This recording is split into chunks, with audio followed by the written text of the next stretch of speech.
पुणी से education department पुणी से इंटीग्रेटेड पीडी पुणी छात्री को सार को निर्यातना बंधाइले आउ जड़े कलंकित गुरु। नजर पकांतु संबलपुर गंगाधर मेहर विश्वविद्यालय यही रसिकिया सार को बदन उपरे ना गोपीकांत सुना एजुकेशन विभाग असिस्टेंट प्रोफेसर जड़े छात्री को यौन निर्यातना मामला रे गोपीकांत को बांधी पुलिस। इंटीग्रेटेड बीएड द्वितीय वर्ष में पढ़ुवा जड़े छात्री को विवाह प्रतिश्रुति दे शारीरिक संपर्क रखिथिले एही सार जनक हेले परे विवाह करने को सीधा सीधा मना कर देइथिले। एने गतकाली महिला थाना रे छात्री अभियोग पर अभियुक्त असिस्टेंट प्रोफेसर को गिरफ्त करिछि पुलिस। इभली घटना आम गंगाधर मेहर विश्वविद्यालय परिसर मध्य भी होचे बोली से एफआईआर ये जिनसा क्लीयरली कही देछन जे से मोर संगे फ्यूचर माने बिहा हेमी बोली कि तांको प्रतिश्रुति देई कि तांको संगे रिलेशनशिप रखिथिले आ परवर्ती समय से मना कर देछन कि मुई मोर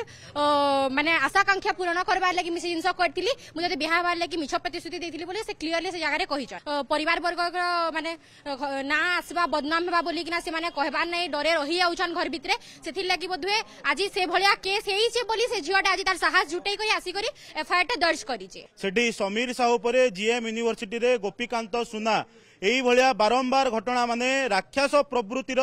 जेते अध्यापक अछंती भौणी मानकू छात्री मानकू गोटे माने द्रव्य भलिया देखुचंती से गोपीकांत सुना जने अध्यापक विवाह प्रतिश्रुति देई तांको सेक्सुअल हेरासमेंट करी तांको रिलेशन रे आसिकी परवर्ती समय रे मु अन्य झियो को भल पाउची एही भलिया विषय कहि कि न्याय पाइबा पर्यंत ए भौणी सहित विद्यार्थी परिषद छिड़ा होई रहइबो।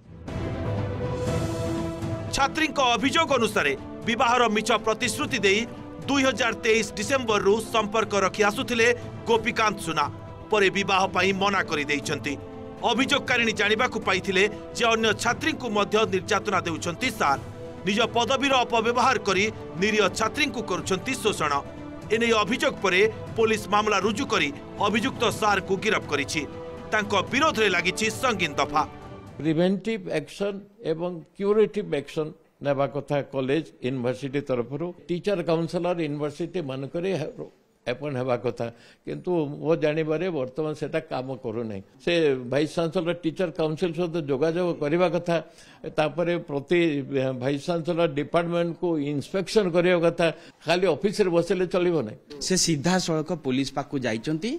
एवं सीधा सड़क पुलिस भी एक्शन नैची एवं तद से मते लिखिचंती आमे आमे यार पृष्ठभूमि वेरीफाई करले एवं सत्यता अछि बोली कंप्लेन अछि से लिखिचंती एवं सेति पे आमे ताको अरेस्ट करलु this is for your kind information and necessary action से लिखितले ताको एई समय भीतर सस्पेंशन हेइ जो मु ऑलरेडी ऑर्डर दे दी